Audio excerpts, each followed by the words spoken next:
Mad Max, Maxine Waters, the congresswoman from the 43rd District, representing that district, celebrated a birthday this week, did she not? What did you do for her birthday? I think it was her 70th birthday, wasn't it? Well, the first thing I did was make some phone calls and call people in my district and talk to them of the dissatisfaction that I have for Maxine Waters.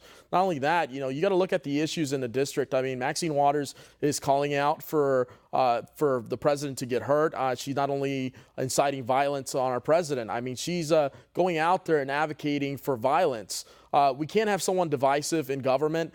We have to have someone that brings us together, that unites us. Maxine Waters represents division at its finest. All right. There are millions of people across America who are hoping that you will, tens of millions probably, who are hoping that you will defeat Maxine Waters. Other than campaign contributions, what's your formula for success here in the 43rd in trying to take the seat away from her? Well, the formula for success is basically working hard, going out, talking to the constituents in the community.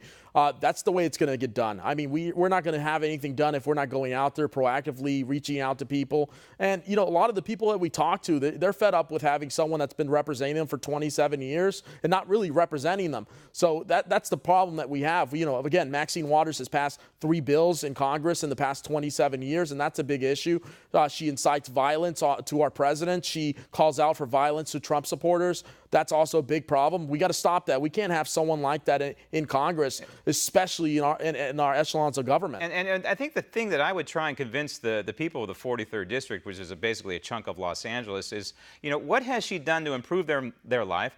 She's only done things, in my opinion, to impede their life, and then I would list them off. And you're running a campaign, doesn't have a ton of money, and I'm sure you would appreciate some donations, and we'll give you a shot to do that in a couple minutes here. But you're producing a video right now, different lengths of videos. What are we going to see in this video? I know it's not done yet, so we can't show a snippet of it, otherwise we would, but what's going to be in this video? Well, what's going to be in this video is a connection that I have with the community, what I've been doing in this past 2 years, what I've been doing to reach out to people and talking to people and the connection.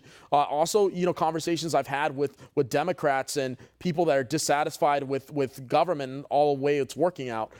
We have to make sure that we're doing whatever we can to connect with people on a different level, especially when they're in a different party. We can't just automatically close the door and say we're not going to speak to that person. We have to talk to them. We have to go in and have that conversation. Nothing's going to happen if we're not willing to talk to people. And that's what I'm doing right now in this campaign. And we're going out and we're really talking to people. We're changing people's minds. And we're convincing them that they've been voting for the wrong party their entire life. Okay, the 43rd District in California is a plus 29 Democrat. So in other words, it's heavy Democrat registration. What is going on with the feeling of the folks there regarding Maxine Waters and the fact that she has been in the headlines? Are they embarrassed by her? Are they emboldened by her? Do they support her? What's the feeling on the street there that you can tell America about how they feel about their representative? Well, when I go to the average voter, most people don't even know that Maxine Waters represents them. They don't even know that. They're like kind of surprised by it that she's the representative in their district. And some of them are like saying, they want someone who has common sense, who's going to bring balance to the district. Let's bring peace. That's a big factor too, because you got to understand too. We have a part in our district which is called Death Alley, and that's in Westmont. And some of the biggest homicide rates in the country have happened there. Right. So that's a big problem, and we have to address that. We have to address the crime problem. We have to address the business problem too in our district. A lot of businesses are fleeing and going to other states. We have to keep business in our district in order to create jobs. That's the way we keep people working and away from crime and to have a productive life. A lot of people don't know, but part of your district encompasses Carson, which can be a tough neighborhood in Los Angeles. It's also a neighborhood that features some 45% Hispanic. I hate to play identity politics. In fact, I reject it.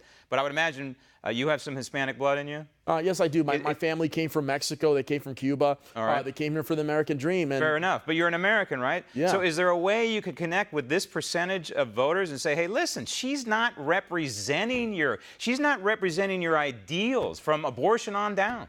Yeah, that's the thing I get from a lot of different people. I mean, there's a lot of people who think Democrat means democracy when I talk to them in Spanish. And, we have to kind of educate people and go out there and be proactive about it. I think it's time that we go, as Republicans, we go out into these communities and we reach out. The inner cities are very important. And I think it's imperative of us to actually be educated and go out there and talk to people, because we can really convince them. They're concerned about their daily lives. They're concerned about having a job. They're concerned about not living across the street from a gangbanger. They're concerned about not living across the street from a drug dealer. I mean, who wants to have their kids go to a park with drug dealers and gangbangers? Want to see more videos like this? Click on the link below and subscribe to One America News on YouTube, and call your cable provider and kindly demand that One America News is added to your lineup. Call and subscribe today.